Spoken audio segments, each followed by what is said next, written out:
புதுகலம் நிறைந்தன நான் நடுவானில் வெண்ணிடுவே. இதுவரை இருந்த துன்பமில்லை, இனி என்றுமே ஆனந்தம். இதுவரை இருந்த துன்பமில்லை, இனி என்றுமே ஆனந்தம்.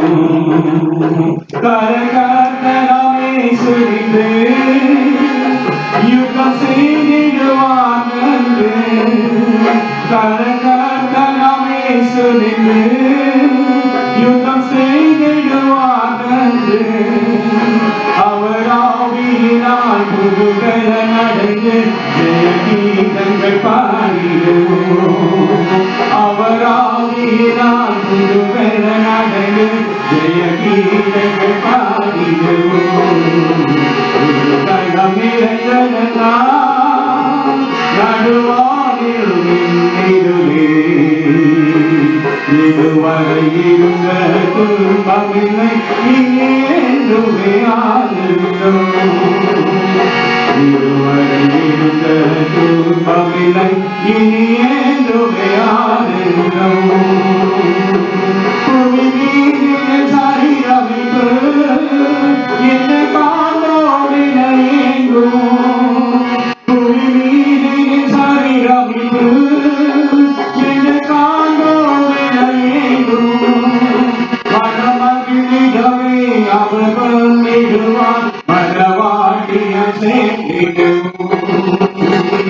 மனமகிழ்ந்திடவே அவர் வந்திடுவார், மனவாட்டிய சேர்ந்திடுவோம். புதுகலம் நிறைந்தன நடுவானில் நின்றிடுவே. இதுவரை இருந்த துன்பமில்லை, இனி என்றுமே ஆனந்தம்.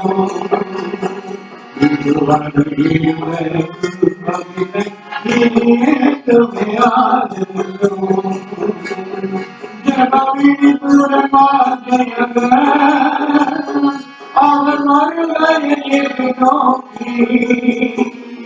ஜனவிழிப்புடன் வாழ்ந்தவர் அவர் மறுமையை நோக்கி.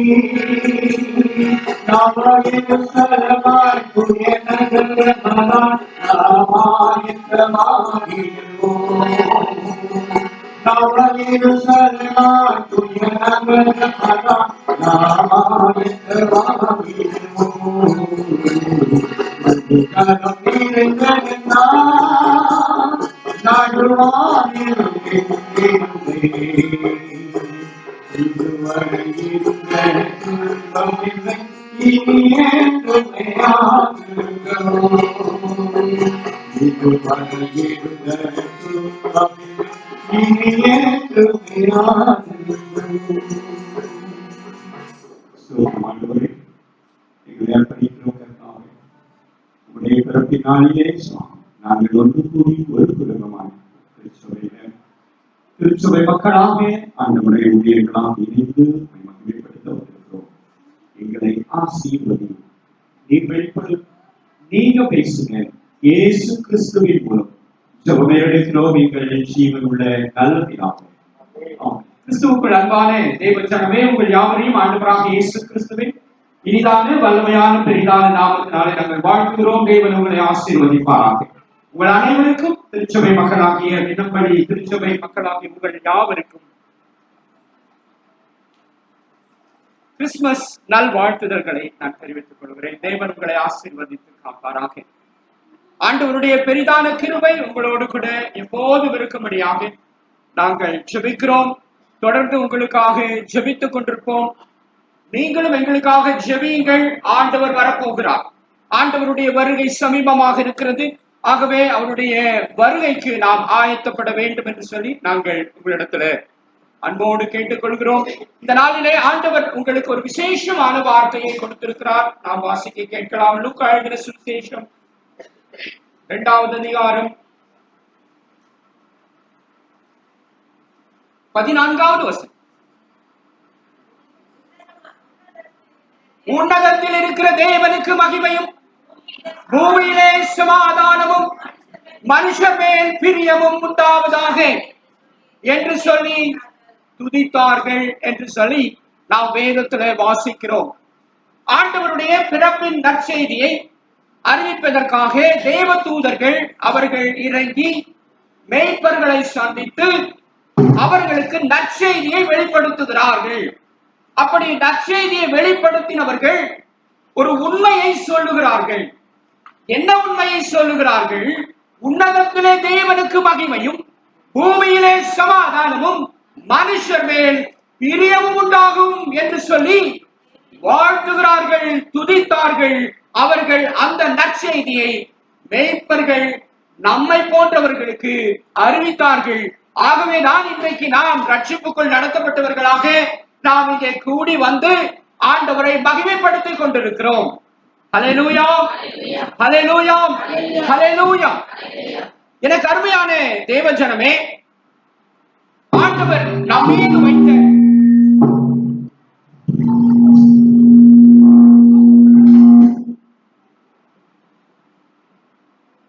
ஆன் பண்ணிட்டீங்களா? ஆன் பண்ணலாமா? பண்ணலாமா?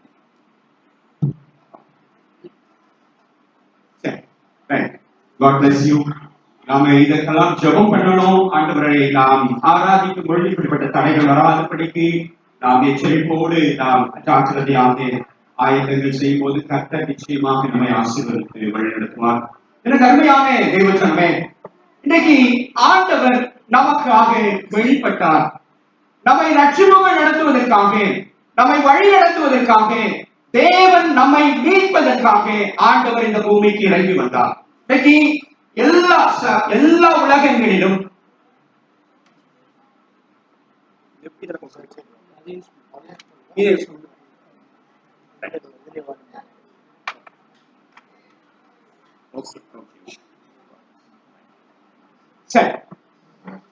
இன்னைக்கு உலகம் முழுவதும் எல்லா பகுதியிலும் ஆண்டவருடைய இந்த பிறப்பின் நாளை மிக மகிழ்ச்சியாக விமர்சையாக நாம் கொண்டாடி கொண்டிருக்கிறோம். எனக்கு அருமையானவர்களே, கொடுக்கப்பட்ட நேரம் மிக சொற்பம்.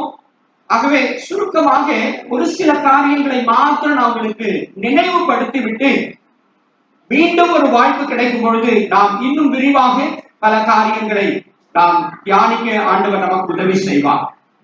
இன்னைக்கு ஒரு கேள்வியோடு நான் உங்கள் முன்பாக இந்த செய்தியை ஆரம்பிக்க விரும்புகிறேன். அவெல்லாரும் மகிழ்ச்சியின் தினத்தில் இருக்கிறோம், மகிழ்ச்சியை கொண்டாடி கொண்டிருக்கிறோம்.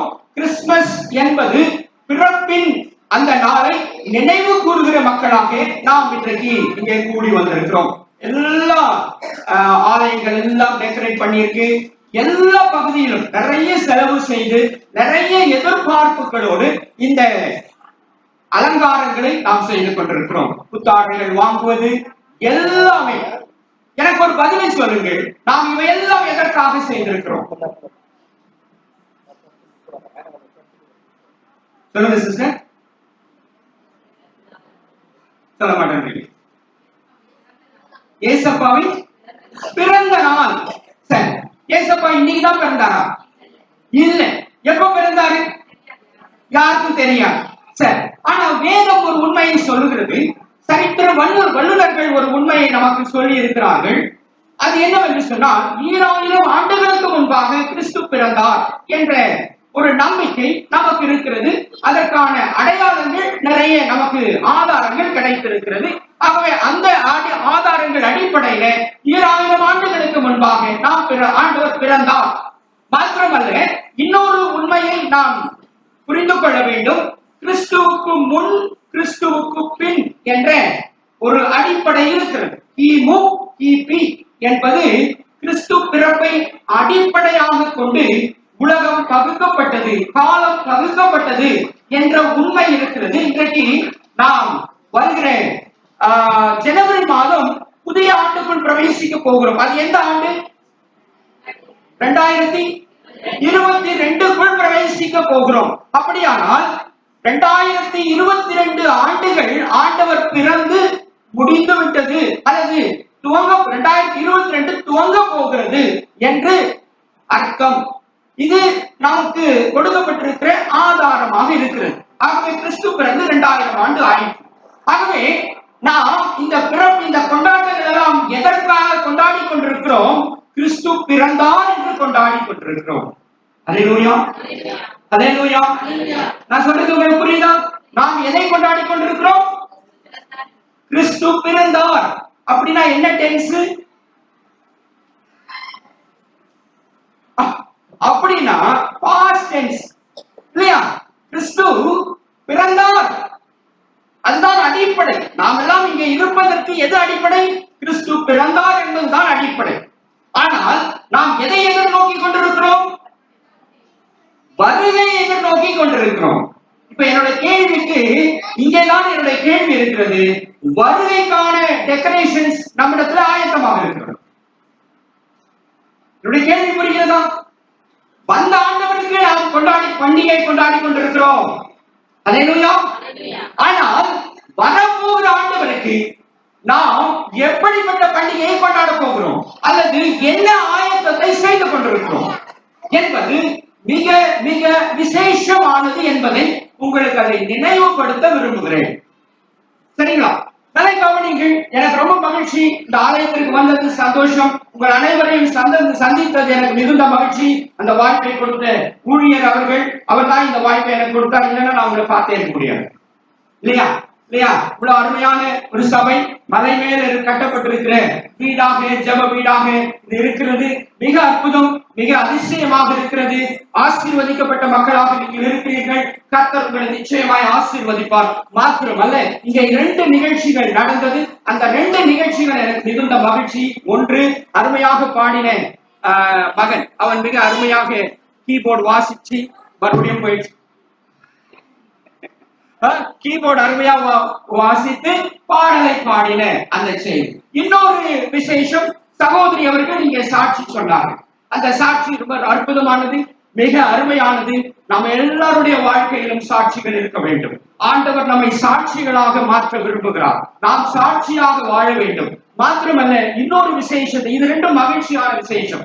இன்னொரு முக்கியமான விசேஷத்தை உங்களுக்கு சொல்ல நினைவுபடுத்த விரும்புகிறேன். முதல் துவக்க ஜெபத்தை ஒரு சகோதரி அவர்கள் ஜெபித்தார்கள். நீங்க எல்லாரும் கேட்டிருப்பீங்க. கேட்டீங்களா? என்ன ஜெபம் பண்ணாங்க பத்தியா? கேட்டோன்னு எல்லாரும் தலையாட்டாங்க. பதில் கேள்வி கேட்டா பதில் வர மாட்டேங்க. என்ன ஜெபம் பண்ணாங்க? சரி, ஓகே, பரவாயில்ல. அது ஒரு விசேஷமான ஜெபம் பண்ணினார். என்ன விசேஷம்னா, இங்க இருக்கிற சூழல்களை எல்லாம் நினைவு கூர்ந்து ஜெபம் பண்ணினார். எல்லாரும் ஆலயத்துக்கு வரணும்னு ஜெபம் பண்ணாங்க.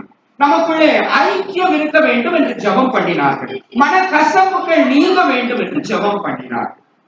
அல்லேலூயா. அது அவசியமான ஒரு காரியமாக இருக்கிறது. நாம் எல்லாம் ஆண்டவருக்குள் நாம் வாழ்ந்து கொண்டிருக்கிறோம். ஆண்டவருக்குள் சாட்சிகளாக வாழ வேண்டும், மாற வேண்டும். நம்முடைய சாட்சி நம்முடைய குடும்பங்களிலே ஆரம்பிக்க வேண்டும், நம்முடைய உறவுகளிலே ஆரம்பிக்க வேண்டும், நம்முடைய செயலிலே ஆரம்பிக்க வேண்டும், நம்முடைய சிந்தனைகளை ஆரம்பிக்க வேண்டும், நம்முடைய நடக்கையிலே ஆரம்பிக்க வேண்டும். அல்லேலூயா, அல்லேலூயா, அல்லேலூயா. கவனிக்கிறீங்களா? Okay, very good. சரி, எனக்கு அருமையானவர்களே, இன்னைக்கு நாம் வாசிக்க கேட்ட அந்த வசனம் ஒரு உண்மையை நமக்கு உணர்த்துகிறது. என்ன உண்மையை உணர்த்துகிறது? லூக்கா 2வது அதிகாரம் 14வது வசனம். உன்னதத்திலே தேவனுக்கு மகிமையும், பூமியிலே சமாதானமும், மனுஷர் மேல் பிரியமும் உண்டாவதாக என்று சொல்லி தேவனை துதித்தார்கள். எனக்கு அருமையான தேவ ஜனமே, இன்றைக்கு மனுஷர் மேல் பிரியம் இருக்கிறதா? தேவ சமாதானம் நம்முடைய குடும்பங்களிலே, நம்முடைய பகுதிகளில் இருக்கிறதா? உண்மை சொல்ல மாட்டேங்க.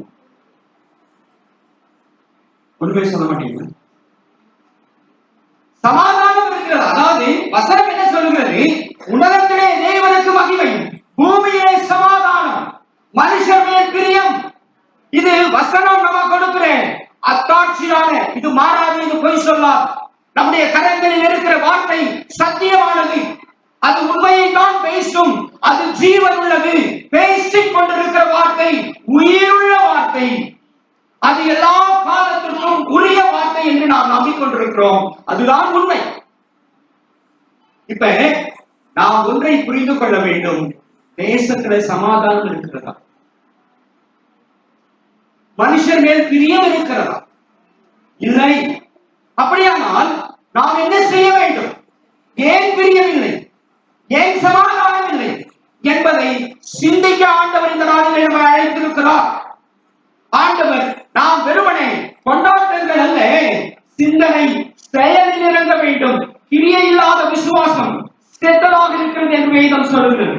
எனக்கு அருமையானவர்களே, மாற்றங்களை ஆண்டவர் எதிர்பார்க்கிறார். மாற்றங்கள் வேண்டும் பிரியமானவர்களே.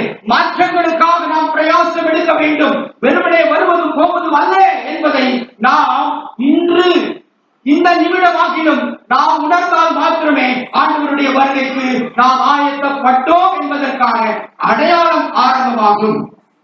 நாம் கிறிஸ்துமஸ் கொண்டாடி கொண்டிருக்கிறோம். இவையெல்லாம் கிறிஸ்துமஸுக்கு அடையாளங்களாக இருக்கிறது. ஆனால் வருகைக்கு என்ன அடையாளம்?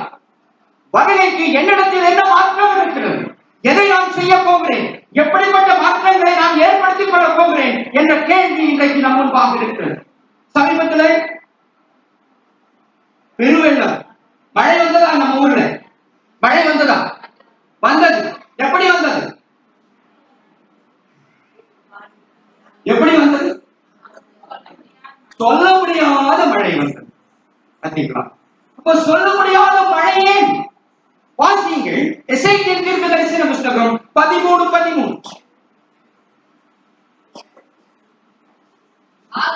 ஆகையால் என் உக்கிரத்திலே, கவனியுங்கள், ஆகையால் என் உக்கிரத்திலே கொடிய பூசல் காற்று எழுப்பி அடிக்கப்படுவேன். என் கோபத்திலே வெள்ளமாக அடிக்கிற மழையை என் உக்கிரத்திலே நிர்மூலமாக்கத்தக்க சொரியும்படி. இது கர்த்தருடைய வார்த்தை. எச்சரிப்பு இருக்கிறது, எச்சரிப்பு இருக்கிறது. ஜாக்கிரதை, ஜாக்கிரதை. ஆனால் நாம் எச்சரிக்கப்பட்டிருக்கிறோமா? எப்பொழுது எச்சரிக்கப்பட போகிறோம்? எப்பொழுது மாற்றம் வரப்போகிறது? இன்றைக்கு இது சொன்ன அத்துணையும் உலகத்தில் நடந்து கொண்டிருக்கு. இன்று வரையில், இப்பொழுது வரை மழை பெய்து கொண்டிருக்கு உலகம் முழுவதும். இந்தோனேஷியாவிலே அங்கே சொல்லப்பட்ட பூசல் காற்று, இந்தோனேஷியாவிலே, மலேசியாவிலே சொல்லப்பட்ட அந்த மழை பெய்து கொண்டிருக்கிறது. ஜெர்மனி தேசத்திலே அந்த சொல்லப்பட்ட அந்த கல் மழை பொழிந்து கொண்டிருக்கிறது. உலகம் முழுவதும். மாத்திரமல்ல, கொரோனா என்ற கொள்ளை நோய் உலகம் முழுவதும். இந்த கொரோனாவுக்கு இன்னொரு பேர் என்ன தெரியுமா? இந்த கொரோனாவுக்கு இன்னொரு பேர் என்ன தெரியுமா? கொள்ளை நோய். கொள்ளை நோய்க்கு இன்னொரு பேர் 1 நாளாகும் 21வது வசனம், 21வது அதிகாரம் 12வது வசனம்.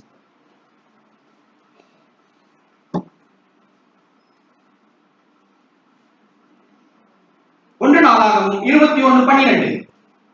3 வருஷத்தில் பஞ்சமோ அல்லது உன் பகைஞரின் பட்டயம் உன்னை பின்தொடர நீ உன் சத்துருக்களுக்கு முன்பாக ஓடி போக செய்யும் 3 மாதம் சங்காரமோ அல்லது 3 நாள் கர்த்தருடைய தூதன் இஸ்ரவேலுடைய எல்லைக்கும் சங்காரம் உண்டாகும்படி தேசத்தில் நிற்கும் கர்த்தருடைய பட்டயமாகிய கொள்ளை நோயோ. கர்த்தருடைய பட்டயமாகிய கொள்ளை நோய். இவைகளில் ஒன்றை தெரிந்து கொள். அது அன்னைக்கு நடந்தது. அன்றைக்கு ஆண்டவர் தாவீதுக்கு ஆப்ஷன் கொடுத்தார். ஆண்டவர் தாவீதுக்கு ஆப்ஷன் கொடுத்தார். இன்றைக்கு யாரோடு சொல்லிக் கொண்டிருக்கிறார் ஆண்டவர்? யார் கேட்பதற்கு ஆயத்தமாக இருக்கிறார்கள்? யார் அவருடைய சத்தத்தை கேட்க ஆயத்தமாக இருக்கிறார்கள்? அவர் சொல்லிக்கொண்டே இருக்கிறார், சொல்லிக்கொண்டே இருக்கிறார். கேட்பதற்கு ஆள் இல்லை. ஆகவே இந்த கொள்ளை நோய்க்கு இன்னொரு பெயர் கர்த்தருடைய பட்டயம். வாசியுங்கள் யாத்திராகமம் 15:26.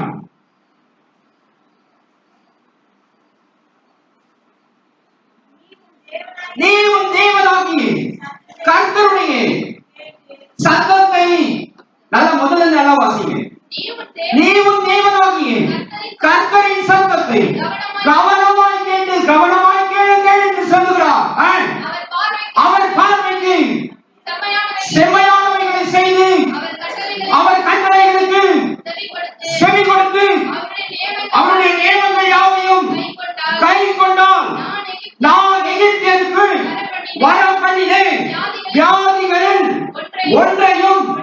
உனக்குள் வர பண்ணேன்.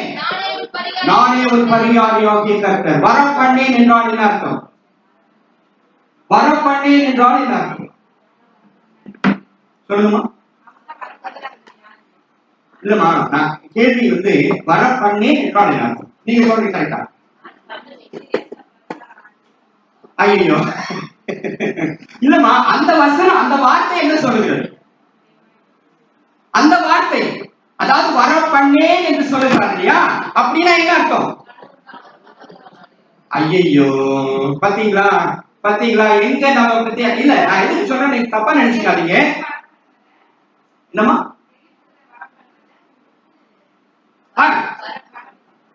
அதுதான் அதுதான் என்னன்னு கேக்குறேன். இல்ல சரி, ஓகே, பரவாயில்ல பரவாயில்ல. டைம் ஆயிடுச்சு டைம் ஆயிடுச்சு. ஒரே ஒரு விஷயம். நான் இது தமிழ் இல்லையா? இதுல படிச்சது என்ன? தமிழ் மொழி. தமிழ் மொழியே எனக்கு தகராறு அப்படின்னா நான் எப்ப வசனத்தை வாசிக்கிறேன் சொல்லுங்க பார்க்கலாம். இதான் ஆரம்பம். அப்போ வர பண்ணேன் என்றால் என்ன பொருள்?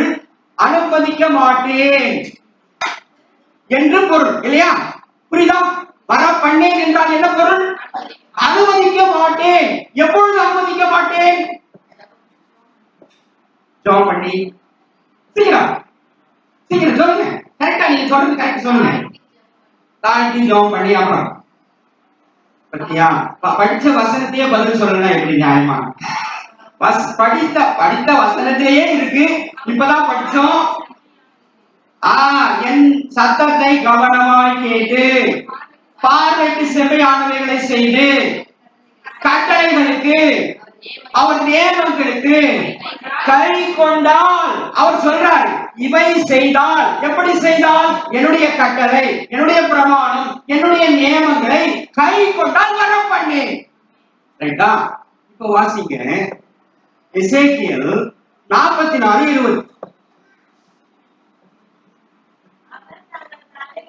அவர்கள் தங்கள் தலைகளை சிறையாமலும் மயிரை நீளமாய் வளர்க்காமலும் தங்கள் தலைமயிரை கத்தரிக்க கடவர்கள். இது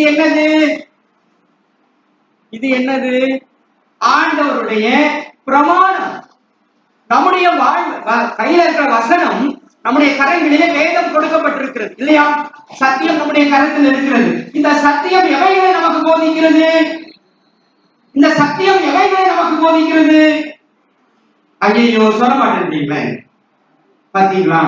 அம்மா சிஸ்டர் தியாலஜி படிச்சுட்டு இருக்காங்க.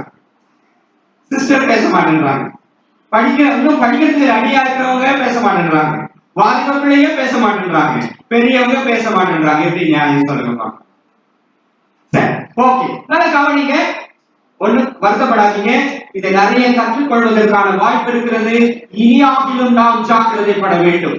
இனியாகிலும், அதுதான் இங்க முக்கியம். அதுதான் ஆண்டவர் இன்றைக்கு உங்களுக்கு வெளிப்படுத்துகிற வார்த்தையாக இருக்கிறது. என்ன சொல்லுகிறார் வசனம்? என்ன சொல்லிக் கொடுக்கிறது என்றால், இந்த வேதம் முழுவதும் நீங்கள் படித்து பார்த்தால் என்ன சொல்லுவார்? எது நியாயம், எது நீதி, எது நம்முடைய ஒழுக்கம் என்பதை வசனம் நமக்கு கற்றுக் கொடுக்கும். ஹல்லேலூயா, ஹல்லேலூயா. மாற்று கருத்திற்கா? இல்லை. அப்ப என்னுடைய தலைமுடி எப்படி இருக்க வேண்டும் என்று ஆண்டவர் சொல்லுகிறார். என்னுடைய உடை எப்படி இருக்க வேண்டும் என்று ஆண்டவர் சொல்லுகிறார்.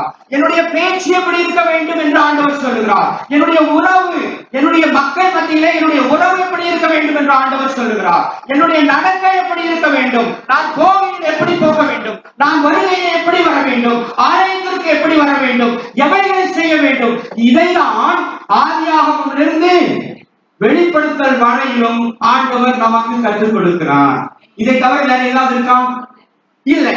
அப்ப வாழ்க்கை இதில் இருக்கிறது. ஆனால் நாம் அவைகளை பின்பற்றுகிறோமா? இல்லை. இப்ப நான் கேட்கலாம், கொரோனா ஏன் வந்துச்சு? ஏன்னா நீங்க சொல்ல மாட்டேன்றீங்க, நானே சொல்லிட்டுமா? சொல்லி நாம கீழ்ப்படியல. கரெக்டா? உபாகமம் 18:19.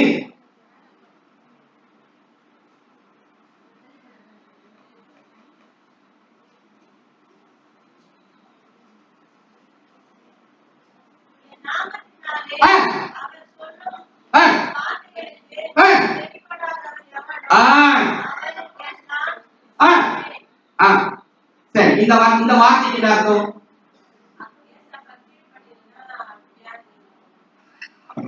சரி, ஓகே, நீங்க புரிந்து கொண்டது கரெக்ட்.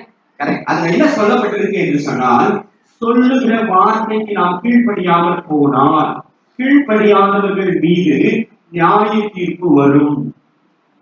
அதுதான் அந்த வார்த்தையுடைய முழு அர்த்தம்.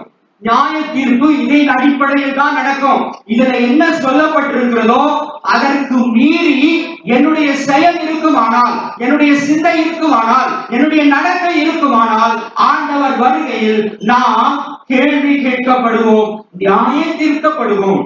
ஏன் நியாய தீர்க்கப்படுகிறோம்? எதற்கு நியாய தீர்ப்பு? எதற்கு நியாய தீர்ப்பு? சொல்லுங்க, உங்களுக்கு தெரிந்ததை சொல்லுங்க, நான் முடிக்கிறேன். எதற்காக நியாய தீர்ப்பு? பத்தியா? சரி சரி சரி, கொஞ்சம் கஷ்டமா இருக்கும் போல இருக்கு, இன்னும் பழகிற பழகு, நான் புதால் மாதிரி தெரியுது இல்லையா, நான் வித்தியாசமா இருக்கேன், என்ன பார்த்தா ஆள் பழகிற மாதிரி தெரியல, என் பாஷை புரிய மாட்டேங்குது இல்லையா, அப்படியெல்லாம் ஒண்ணு இல்லையா. சரி, பரவாயில்ல, இப்ப ஸ்டார்டிங் ட்ரபிள் இருக்கதான் செய்யும், பரவாயில்ல. அதை ஸ்டார்ட் பண்ணி எப்படி கொண்டு போய், எனக்கு குறைஞ்சபட்சம் 3 மணி நேரம் இருக்கணும். எத்தனை மணி நேரம்? ஏன்னா உங்களை வழிக்கு கொண்டு வர்றதுக்கே ஒரு 3/4 மணி நேரம் தேவைப்படும். அப்படி பண்ணாதான் செய்திக்குள்ள போக முடியும். ஆனா நேரம் இன்மையின் காரணமாக உங்க சூழ்நிலை, ஏன்னா நான் காலையில வந்த பொழுது சகோதரி தான் சொன்னாங்கன்னு நினைக்கிறேன், நாங்க பிரியாணி செய்யணும், இப்ப ஆராதனை இருக்கிறீங்களே. கரெக்டா? அப்பவே ஆரம்பிச்சாச்சு. சரி, பரவாயில்ல, நம்முடைய எதிர்பார்ப்புகள் அங்கே இருக்கும் பொழுது நம்மால் ஒன்றும் செய்ய முடியாது, பரவாயில்லை, no problem. God bless you. நிச்சயமாக உங்களை ஆசீர்வதிப்பார். ஆண்டவர் ஆசீர்வதிக்கிற தேவன். நம்மை ஆசீர்வதிக்க வேண்டும் என்பதுதான் அவருக்கு பிரியம் என்று வேதம் நமக்கு சொல்லுகிறது. சந்தேகமில்லை பிரியமானவர்களே, என்ன செய்ய வேண்டும் என்பதுதான் மிக முக்கியம். ஒப்புக்கொடுங்கள், ஏற்றுக்கொள்ளுங்கள். சத்திய வார்த்தை நம்முடைய கரங்களில் இருக்கிறது. அன்பான தேவனை நாம் ஆராதித்துக் கொண்டிருக்கிறோம், ஜீவனுள்ள தேவனை ஆராதித்துக் கொண்டிருக்கிறோம். வாழ்கிற நம்முடைய சத்தங்களுக்கு செவி கொடுக்கிற இப்ப சாட்சி சகோதரி அவர்கள் சொன்னார்கள், நான் ஜெபித்தேன், ஆண்டவர் பதில் தந்தார். இரவானாலும் பகலானாலும் எந்த வேலையானாலும் ஆண்டவர் செவி கொடுக்கிற தேவனாக இருக்கிறார். அப்படிப்பட்ட தேவனை ஆராதித்துக் கொண்டிருக்கிறோம். என்ன செய்ய வேண்டும்? இதுதான் முக்கியம். என்ன செய்ய வேண்டும்? உடைய கட்டளைகளுக்கும் உடைய பிரமாணங்களுக்கும் கட்டுப்பட்டு நட என்று ஆண்டவர் சொல்கிறார். இதை தவிர வேதத்தில் வேறு ஒன்றும் சொல்லவில்லை இல்லையா? நம்ம வேற ஏதாவது செய்யணுமா? ஆண்டவர் உபவாசம் இருக்கிறது சொல்லி கொடுப்பேன், நாம பிரயாசப்படுறோம் உபவாசம் இருக்கணும் இல்லையா? ஆனால் ஆண்டவர் என்னை உபவாசம் இருக்க சொல்லிக் கொடுக்கவே இல்லை. நீ உபவாசம் இருந்தால்தான், நீ உன்னை வருத்தி கொண்டால்தான். ஒரு முறை சியோன் மலைக்கு நான் போயிருந்தேன். அந்த சியோன் மலையில ஒரு சகோதரன் அவன் முட்டி போட்டுட்டு அந்த படிக்கட்டை ஏறி கொண்டு வந்திருந்தான். நான் இதை பார்த்த உடனே உங்கள்கிட்ட பேசணும் என்று சொல்லி ஆண்டவர் எனக்கு வெளிப்படுத்தினார். நான் போய் எங்க மேல ஏறி உட்கார்ந்துட்டேன். இவனுங்க மேல வந்தாங்க, போய் ஜெபம் பண்ண போனாங்க. அவன் கூட ஒரு பையன் இருந்தான். நான் அவங்ககிட்ட போய் சொன்னேன், உங்ககிட்ட நான் பேசணும், நான் இங்க வெயிட் பண்றேன், நீங்க ஜெபம் பண்ணிட்டு வாங்க, நான் வெயிட் பண்றேன். அதே போல அவர்கள் திரும்பி வந்தார்கள். அவரிடத்துல நான் பேசினேன், நீ முட்டி போட்டு போ, அது உன் இஷ்டம், உன்னை தடுக்கிறதுக்கு யாருமே கிடையாது. நீ முட்டி போட்டு போகலாம், அல்லது தலைகீழாக நடந்து நீ மேலே ஏறலாம், அது உன்னுடைய விருப்பம். ஆனால் ஆண்டவர் இதை உன்னிடத்தில் எதிர்பார்க்கவில்லை. அவர் எதிர்பார்ப்பதெல்லாம் ஒன்றே ஒன்றுதான், அவருடைய சத்தத்தை கவனமாய் கேட்கு. அவருடைய பிரமாணங்களுக்கும் அவருடைய கட்டளைகளுக்கும் அவருடைய நியமங்களுக்கும் கட்டுப்பட்டு நடப்பது மாத்திரமே ஆண்டவர் நமக்கு சொல்லிக் கொடுக்கிற ஒரே ஒரு யுக்தியாக இருக்கிறது. இது மாத்திரமே நம்முடைய வாழ்க்கையில இருந்தால் போதும், மாற்றங்கள் வந்துவிடும் என்று அவரிடத்தில் சொன்னேன். அதோடு இன்று வரையிலும் அவர் ஒரு இந்து குடும்பத்தை சேர்ந்தவர், இந்து வழக்கங்களை பின்பற்றுகிற சகோதரர். இன்றைக்கு மாலையில் அவர்களுடைய இல்லத்துல ஒரு கூடுகை நடக்க இருக்கிறது. மாதம் அவருடைய இல்லத்துல கூடுகை நடந்து கொண்டிருக்கிறது. ஆண்டவர் அற்புதங்களை செய்கிற தேவன், அற்புதங்களை எதிர்பார்ங்கள், நிச்சயமாக மாற்றங்களை கொடுக்கிற தேவன். சரி, கடைசியாக நான் உங்களிடத்துல கேட்ட கேள்வி, நீங்க எல்லாம் நினைச்சிருப்பீங்க கேள்வி கேட்டாரு போயிட்டாரு. இல்லை, திரும்பி கேள்விக்கு வந்துட்டேன். என்ன கேள்வி கேட்டேன்? நீங்க மறந்துருப்பீங்க, சொல்ல மாட்டீங்களா? நியாய தீர்ப்பு எதற்கு? சரி, சிந்திங்கள். இந்த கேள்வியோடு நான் விட்டு போகிறேன். இதற்கான பதிலை நான் உங்களுக்கு சொல்லுகிறேன். ஆண்டவர் நம்மை ஆசீர்வதிக்க வல்லவராக இருக்கிறார். ஒரு நிமிஷம் எல்லாரும் வேண்டும். தலைகளை தாழ்த்துவோம், கண்களை மூடுவோம். ஆண்டவர் நம்மோடு கூட பேசினார். ஒரு சில மணித்துளிகள் நம்மோடு கூட பேசினாலும் ஆண்டவர் தெல்ல தெளிவாக ஒரு உண்மையை சொல்லி இருக்கிறார். நம்மை சுற்றி இருக்கிறவர்களை பாருங்கள், நம்மை பாருங்கள், நம்முடைய வாழ்க்கை எப்படி இருக்கிறது என்பதை சிந்தியுங்கள். மாற்றங்களுக்கு உங்களை ஒப்புக் கொடுங்கள். புயவர் களிமண்ணுக்கு அதிகாரியா இருக்கிறார். அப்ப களிமண்ணான நான் வணைவதற்கு நான் ஒப்புக் கொடுக்கப்பட வேண்டும். நான் ஆண்டவருடைய சமூகத்திலே என்னை அர்ப்பணிக்கும் பொழுது ஆண்டவர் என்னை வணையும்படியாக என்னை ஒப்புக் கொடுக்க வேண்டும். அப்படி வணைகின்ற ஒப்புக் கொடுக்கும் பொழுது ஆண்டவர் நம்மை கனமுள்ள பாத்திரங்களாக, பிரயோஜனமுள்ள பாத்திரங்களாக, மகிமை பாத்திரங்களாக ஆண்டவர் நம்மை மாற்றுவதற்கு வல்லவராக இருக்கிறார். குயவனே குயவனே படைப்பின் காரணனே, களிமண்ணான என்னையுமே கண்ணோக்கி பார்த்திடுமே. குயவனே குயவனே படைப்பின் காரணனே, களிமண்ணான என்னையுமே கண்ணோக்கி பார்த்திடுமே. வெறுமையான பாத்திரமா எடுத்து தள்ளாமலே, நிரம்பி வழியும் பாத்திரமா மறைந்து கொள்ளுமே. வேதத்தில் காணும் பாத்திரமெல்லாம் இயேசுவை போற்றிடுமே. என்னையும் அவ்வித பாத்திரமா மறைந்து கொள்ளுமே. குயவனே குயவனே படைப்பின் காரணனே, களிமண்ணான என்னையுமே கண்ணோக்கி பார்த்திடுமே.